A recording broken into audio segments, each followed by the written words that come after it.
네, 여러분, 우리 마지막으로 1학기 마지막으로 우리 위두랑에서 함께하는 도덕 수업이 되겠네요. 네, 선생님 이름은 당연히 알고 있겠죠. 네, 박형준 선생님과 함께하는 마지막 도덕 온라인 수업 진행을 해보겠습니다. 네, 앞선 영상으로 두 가지 영상을 보았을 거예요. 그래서 뮤지컬 영웅의 한 장면과 그리고 아주 유명한 뮤지컬 영화 알라딘의 이제 주인공 자스민의 이제 OST죠. 스피치레이스. 발음 이게 맞나? 아무튼 그 영상 두 개를 보고 왔는데 오늘은 이제 특별히 8월 15일 오늘은 8월 15일이 아니지만 대략 일주일 정도 남았죠. 그래서 광복절과 함께 그리고 우리가 배우는 예술적인 내용과 함께 도덕적으로 연결시켜 보려고 해요. 그래서 여러분 광복절은 며칠인지 알고 있어요? 네, 광복절은 8월 15일이고요. 그리고 그 의미는 네, 우리나라가 일본으로부터 독립을 해서 주권을 얻은 날, 이 정도로 간단히 알 수 있겠죠? 당연히 알고 있을 거라고 생각을 하고요. 네, 첫 번째로 선생님이 링크해 주었던 이제 뮤지컬 영웅은 이제 여러분들도 보면 알겠지만 이제 이토 히로부미 어, 일본 조선 통감직을 최초로 이제 맡고 있었던 이토 히로부미를 이제 사살했던 안중근 의사의 이야기를 그린 내용입니다. 자, 이 일제강점기의 내용과 우리가 배우는 폭력 예방과 어떤 연관이 있을까요? 네, 바로 이제 약소국, 당시 조선은 이제 세계에서 큰 힘을 발휘하지 못했고 결국 일본이 아주 비도덕적으로 우리나라를 폭력적으로 침범을 했던 그것이 바로 폭력이라고 할 수 있어요. 그러니까 우리는 흔히 친구끼리 때리는 이것만 폭력으로 생각할 수 있겠지만 결국 사소하다고 시작했던 개인의 폭력이 결국 결론적으로는 지금도 이어지고 있는 국가를 향한 폭력과 그리고 그 나라에 살고 있는 사람들에 대한 폭력으로 이어지기 마련입니다. 네. 그래서 오늘은 그에 대한 폭력을 이야기하고 그리고 그것을 막기 위한 우리의 방법은 무엇일지 마지막으로 이야기를 해볼 거예요. 자, 이 오른쪽 사진은요, 손기정 선수라는 이제 일제강점기에 이제 올림픽에서 금메달을 딴, 마라톤 올림픽에서 금메달을 딴 선수이시고요. 근데 알고 있는 친구들도 있겠지만 그 당시에는 일제강점기, 즉 조선은 이제 일본의 식민지로 있었기 때문에 이 조선인이었던 손기정 선생님도 결국에는 이제 일장기를 가슴에 달고 이제 우승 금메달을 받았다는 것이죠.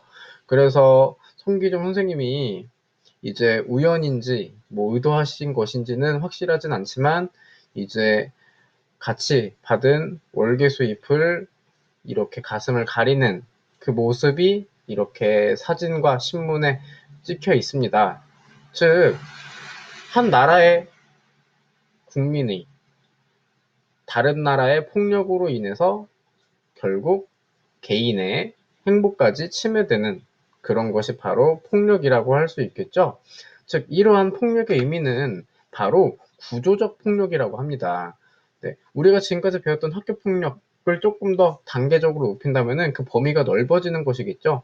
그래서 주위 환경이나 사회 구조 때문에 발생하는 폭력이라고 하는 것인데, 즉 다른 나라에 대한 특정 국가의 압박뿐만 아니라 뭐 이렇게 여러분도 알고 있겠지만 몇 년 전에 그리스나 이제 남부 유럽이 되게 경제적으로 안 좋았던 상황이 있어요. IMF의 이제 구제 금융도 받고 그 상황에서 결국에는 나라의 영향으로 인해서 사람들이 실업률이 되게 높았었어요. 우리나라도 IMF 시절을 겪었을 때도 그랬고, 즉 나라의 상황으로 인해서 개인이 당하는 어쩔 수 없는 실업도 구조적 폭력에 속하고요.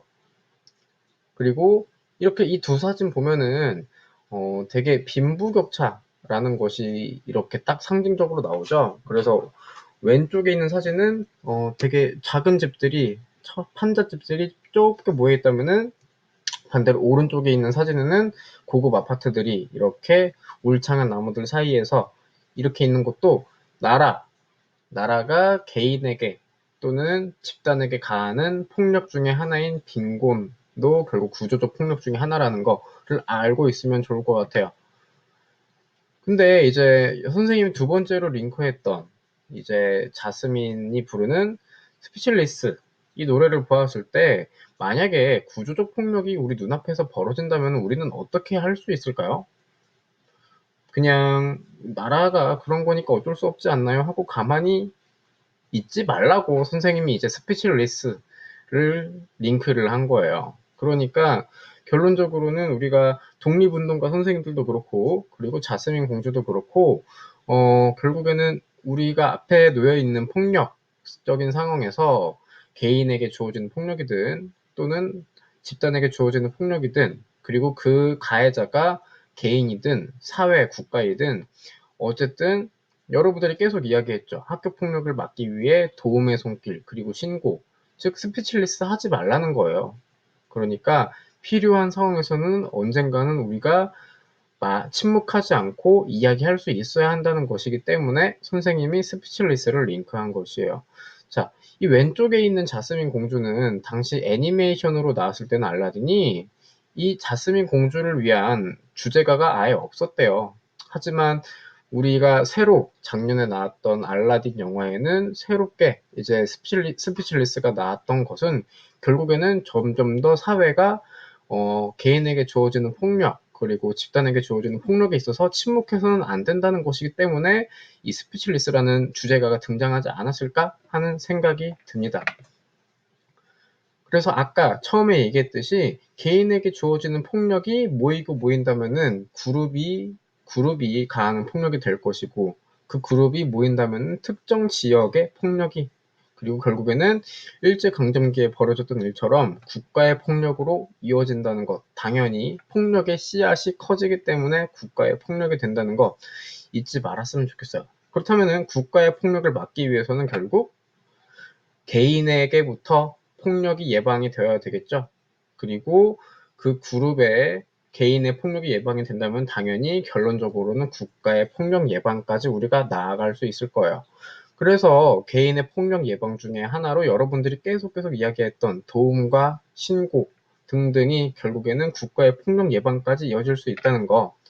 그리고 우리가 국가의 폭력을 막기 위해서 목소리를 높여 평화를 외쳤던 일본이 우리 조선에게 가했던 총구리 앞에서 용기 있게 평화적으로 태극기를 들며 시위했던 유관순 열사님의 정신을 기억했을 때 정말 폭력을 막기 위해서 목소리를 높여 침묵하지 않고 평화를 외치는 것 정말 중요하지만 이렇게 지키기가 어려워요.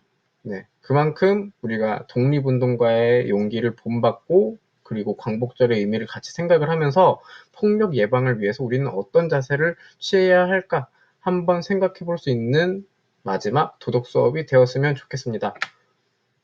네, 지금 이제 장마철 그래서 지금 목요일 새벽에 선생님이 잠이 안 오는 김에 여러분과 함께 마지막을 함께 하고 싶어서 영상을 만들고 있는데 지금 빗소리가 들릴지도 모르겠어요. 그래서 이런 안 좋고 정말 코로나도 터지고 비가 오는 상황에서도 묵묵히 여러분과 함께해서 정말 행복했고요.